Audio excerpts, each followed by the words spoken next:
Okay, just a short one today. This one confirms your ideas about orchid fertilisers, as you are correct.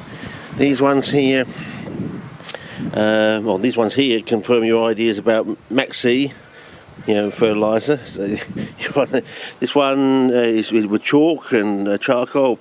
Basically with the chalk there, it does confirm that the chalk is not actually deleterious. It does have problems, but you have to solve for those.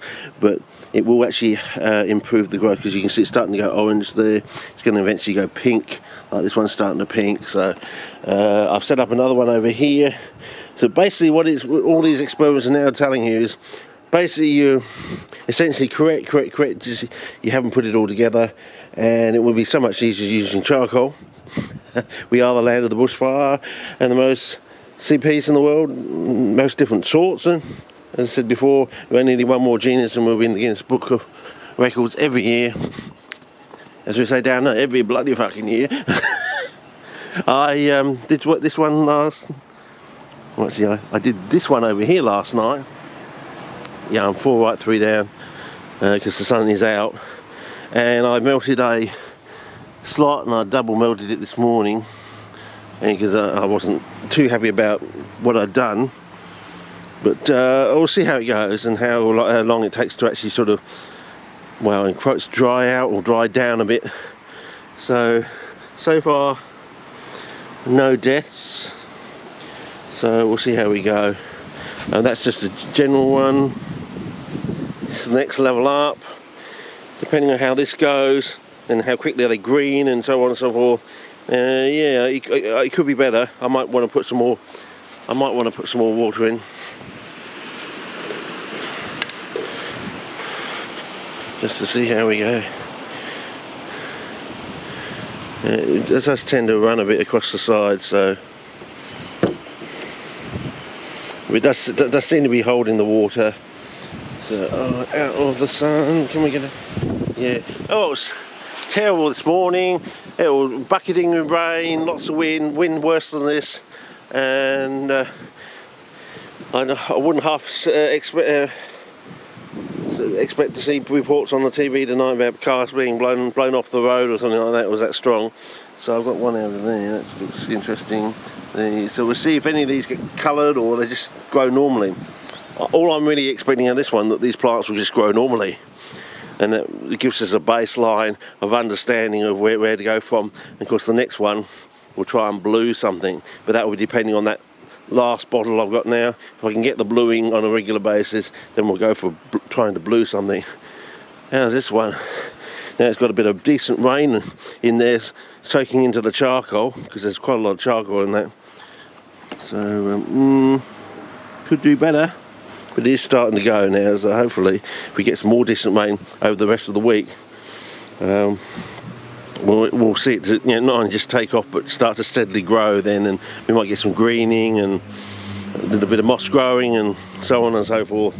So yeah, but I think this is the eye-opener one.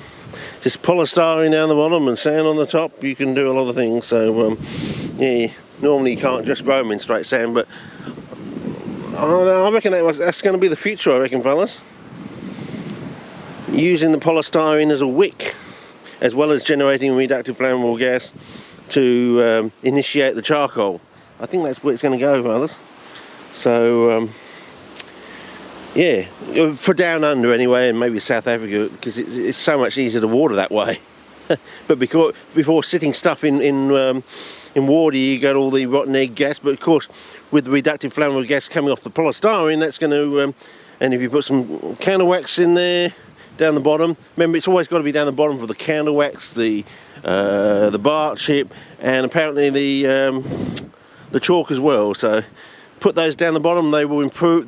There's a little bit of retardation to begin with, but overall it improves the density of the red organism. So of course we might, with the next bucket or so, be able to turn it blue, which means, so now we'll get real glaucous plants. Like this one can go really glaucous if we can get it to go glaucous. And where's the other one?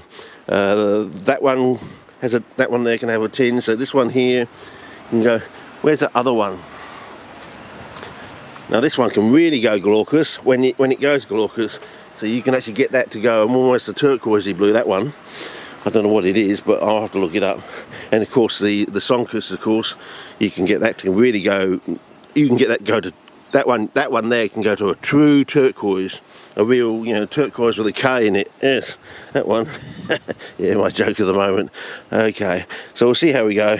This one's still surviving, but as I said, this is below the baseline. And then next one, and basically this is, I think it's going to be my baseline for my thesis. You know, I've got the general idea of how this one works, if it works, sort of thing. And then I go from that. Then I go into the future, of course, bluing something which has never been done before, sort of thing. You know, purposefully bluing plants. You know, taking ones that you do occasionally see in the wild that are blue, making them blue all the time, and maybe darker blue than you normally see them in the wild, and then taking a fly trap that's never been blued, and bluing that. So a right royal blue. Well, I think there probably is a right royal blue coming towards the end of the year, but anyway, we'll see what happens. But that's about it for now. Yeah, weather's supposed to be raining Thursday and Friday, so you know, they were half right. They got Monday wrong, and they sort of got Tuesday right. They're probably going to get Thursday wrong and be half right for Friday, sort of thing. So anyway, we'll see how things go. But that's about it for this clip. Sorry it's so short, but I've only got one notch of battery today at the moment, unless I change over the batteries. And I thought, oh, stuff it. It's too cold to mess around with that. Go and have a nice warm cup of coffee, watch a bit of TV. But yeah, so we'll see how we go. Those two end ones. If this one goes blue and that one has struggles, then we know how to make it go blue, and then we can actually go for a pot and try and blue some plants and maybe a fly trap. Okay, but you're basically right with all this stuff. You just haven't put it together. That's the problem. Okay.